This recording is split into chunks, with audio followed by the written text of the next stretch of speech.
Was haben Autoabgase und starker Verkehr mit dem Netz der Telekom zu tun? Antworten dazu gibt es heute in unserem Video.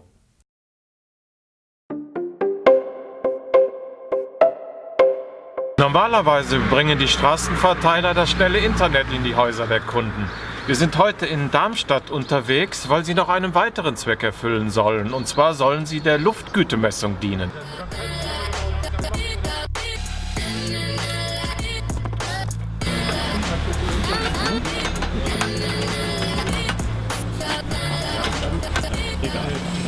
Holger, du bist der Leiter dieses Projektes. Was genau ist Inhalt dieses Projektes? Inhalt des Projektes, dass wir die Luftgütemesssysteme sozusagen flächendeckend Städten und Gemeinden zur Verfügung stellen können, damit sie eine genauere Auskunft darüber erhalten, wie sich die tatsächliche Luftqualität in der Stadt darstellt. Und was genau passiert jetzt hier in Darmstadt? Hier in Darmstadt ist die erste Stadt, die wir quasi ausstatten mit unseren neuen entwickelten Messsystemen, an der Zahl 18 Stück, schön verteilt über die Stadtfläche und im Umland, womit wir der Stadt Darmstadt helfen wollen, ihre Luftreinhaltepläne zu überprüfen und zu schauen, ob Maßnahmen tatsächlich auch wirksam sind. Wie reif ist denn das Produkt oder findet jetzt hier noch ein Versuch statt? Hier ist ein Feldversuch. Wir sind im Prinzip mit der zweiten Generation unserer entwickelten Messsysteme jetzt hier in Darmstadt am Start.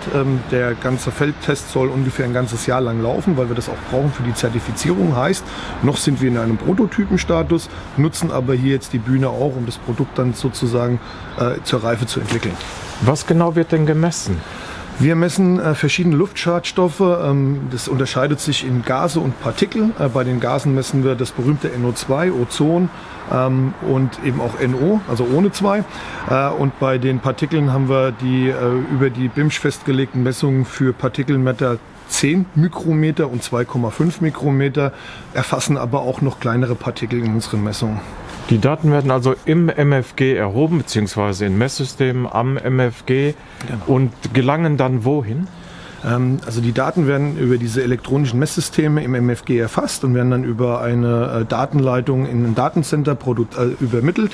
Dort werden die sozusagen über die Kalibrierwerte der Sensorik erst errechnet. Also das heißt, wir übermitteln zum Beispiel Milliampere ins Datacenter. Dort wird der Schadstoffwert errechnet und dann eben dem Kunden zur Verfügung gestellt. Also die Daten sind sicher in einem Rechenzentrum. Richtig. Hier in Darmstadt werden wir jetzt die 18 Messsysteme sozusagen ins Datencenter übertragen, dort die Werte errechnen und werden jeden einzelnen Sensor als auch Mittelwerte und Lagedarstellungen für die Stadt sozusagen dem Kunden über unser Datacenter zur Verfügung stellen. Welche Vorteile können wir dann dem Kunden bieten? Der größte Vorteil, den wir bieten können, sind eben kostengünstige Messungen der Luftqualität nach einem sehr hohen Messstandard. Also das ist ein sehr genaues Verfahren, was die Zertifizierung nach dem 39. Bundesemissionsschutzgesetz erhalten soll. Das ist auch notwendig, damit Städte damit arbeiten können, also eine Rechtsverbindlichkeit auch dieser Messungen herstellen können. Und wir können das aber deutlich günstiger machen, wie zum Beispiel diese großen Messcontainer, die heute verwendet werden, die nicht nur sehr platzraubend und auch für das Stadtbild nicht besonders schön sind, sondern eben auch extrem teuer.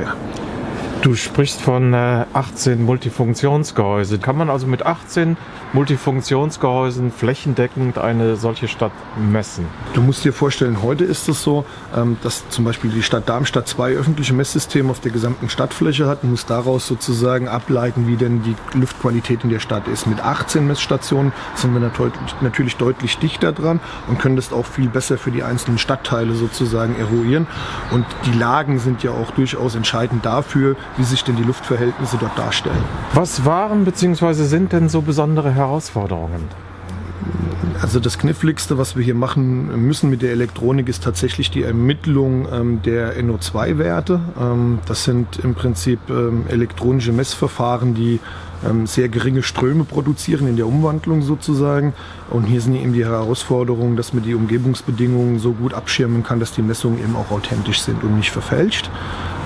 Das zweite ist tatsächlich auch die Feinstaubmessungen mit optischen Systemen, haben in bestimmten Wetterlagen so ihre Herausforderungen, an denen wir arbeiten müssen. Aber Genauigkeit ist Trumpf, weil ohne diese Genauigkeit eben keine Verwertbarkeit für die Stadt. Jetzt stehen wir hier in einer Seitenstraße von Darmstadt ohne jeden Verkehr. Warum wird dann hier gemessen? Man muss im Prinzip, um flächendeckend die Luftqualität beurteilen zu können, an sogenannten Hotspots messen. Das heißt also an Hauptverkehrsstraßen, auch aber in bestimmten Bedingungen zu der Straße. Das ist auch festgelegt in diesem Gesetz. Man braucht aber auch Background-Messungen, um zu sehen, wie zum Beispiel Umwandlungsprozesse in der Luft stattfinden. Das heißt, aus NO2 wird Ozon.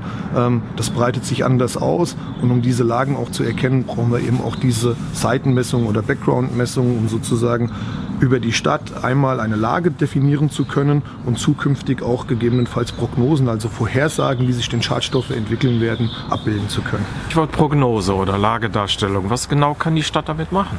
Die Prognose ist für die Stadt ein Tool, mit der sie sozusagen verkehrslenkende Maßnahmen mit einer gewissen Vorlaufzeit initiieren kann.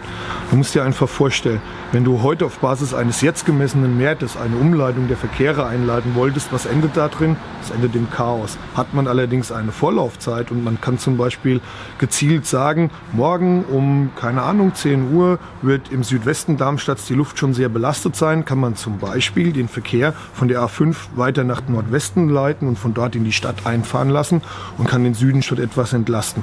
Obwohl die Qualität unserer Luft, dies auch im wahren Wortsinn, in aller Munde ist und schon vielerorts gemessen wird, rechnet Holger Ebling mit einem großen Interesse der Städte am Angebot der Telekom. Das gehört zu den 5 Top-Themen rund um das Thema Digitalisierung für Städte. Also Luftqualitätsmessung ist ein nachgefragtes Thema. Das wissen wir von Deutschland, von verschiedenen Städten, aber auch international. Dietmar, du bist dafür verantwortlich, dass diese MFGs technisch fit gemacht werden für die Luftgütemessung. Was genau wird dann hier verbaut? Wir verbauen hier eine Gehäusesäule, die wir an die Multifunktionsgehäuse anbringen können, haben die entwickelt mit unseren Herstellerfirmen sich und Rittal und haben im Prinzip diese Säule jetzt in diesem Zustand so weit gebracht, dass wir unser Luftgütemessungsgateway, was wir zusammen mit dem Fraunhofer Institut entwickelt haben, hier einbauen können. Das ist dieses Gerät hier. Und was wir zusätzlich noch umsetzen ist, natürlich braucht dieses Gerät auch Spannung, Strom und Spannung. Das machen wir hier mit einem Konverter und zusätzlich, um die Datenrate von diesem Messgateway zu einem zentralen Cloud-Funktion zu bringen. Bei uns in unseren Obliegenheit der Telekom haben wir derzeit übergangsweise einen LTE-Stick. Um die Daten dann vom Messgateway rüber übers Internet zu unserer Cloud zu bringen. Wie schnell ist denn so ein Multifunktionsgehäuse umgerüstet? Wir haben jetzt in 2 Tagen 18 Gehäuse umgebaut. Das ging relativ schnell. Was wir als Bedingung auf jeden Fall einhalten müssen, ist nach der 39. Bundesemissionsschutzverordnung 1,60 Meter an Höhe, um das Messgateway zu installieren. Im Hintergrund wird noch ein bisschen geschraubt. Wenn euch das Video gefallen hat, würden wir uns über einen Daumen hoch freuen. Falls ihr Fragen habt, nutzt dazu die Kommentarfunktion unter diesem Video. Und wenn ihr weiter Interesse am Netz der Telekom habt, abonniert doch einfach den Kanal.